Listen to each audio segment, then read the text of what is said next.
Yeah, I just got through watching some of Tank Davis's older footage. I went back about like 3 fights back, 4 fights back, and I went back for Ryan Garcia.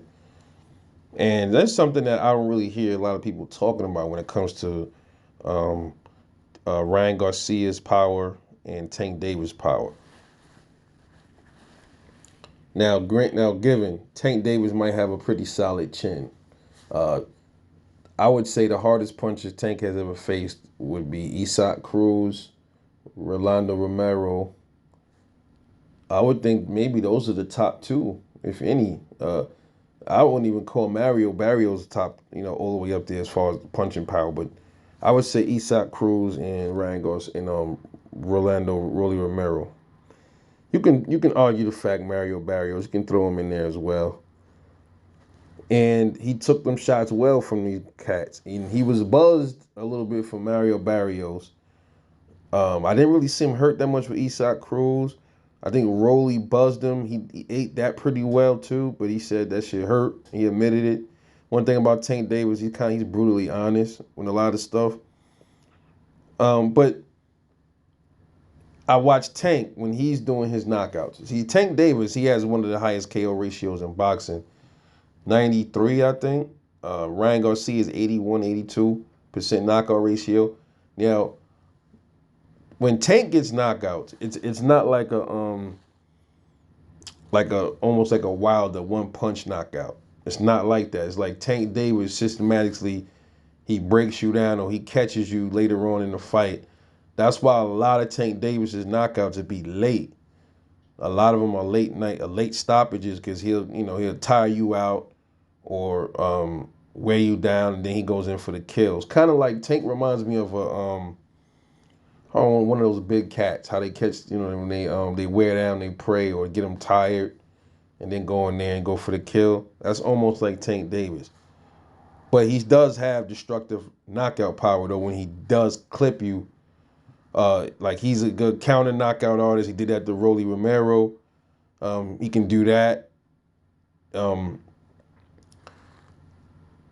but Ryan Garcia, I'm gonna be real.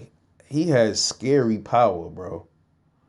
I'm watching a lot of his fights now. Y'all can argue the fact, yo, but who was he knocked out? Bro, it don't matter.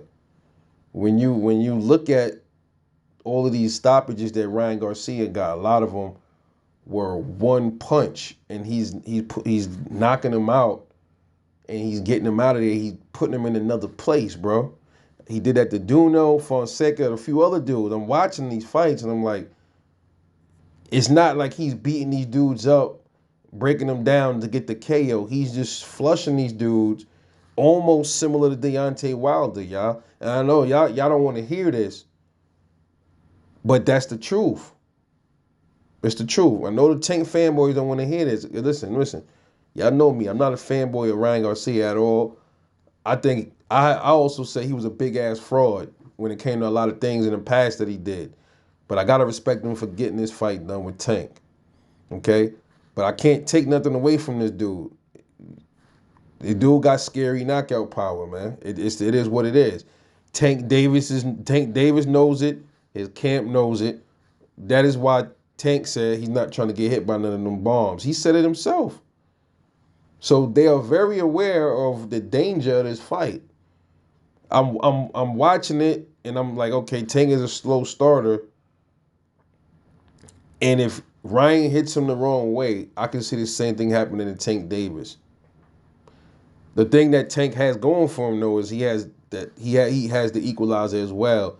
And he can catch Ryan when Ryan is trying to really hurt him and get him out of there. It's a possibility Tank could catch him in between shots and get him out if he's not careful. Okay, Ryan's been down before.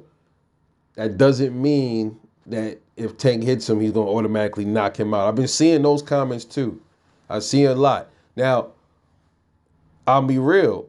The possibility of Tank knocking Ryan out is high. I think that the possibility of Ryan knocking out Tank is even higher because of the way they get their knockouts, y'all. I mean, I ain't making this shit up. Y'all can go look at this shit and see it for yourself. So I see it as Ryan he'll get the cleaner knockout. If Tank, I think Tank gonna have to adjust his. At least I think so. I could be wrong. Tank could be just that good, but I recommend, man, Tank gonna have to be a little bit more aggressive early on in this fight because if he doesn't, he lets Ryan while he's doing his filling out of Ryan Garcia. If he lets Ryan hit him, bro, with that left, it don't have to be a left to the body. Tank is shorter. If he hits him with a left somewhere the wrong way, he can probably get Tank out of there. It's something to think about, man. Anyway, it's Rebel Life. I'll catch you on the next one, and I'm out.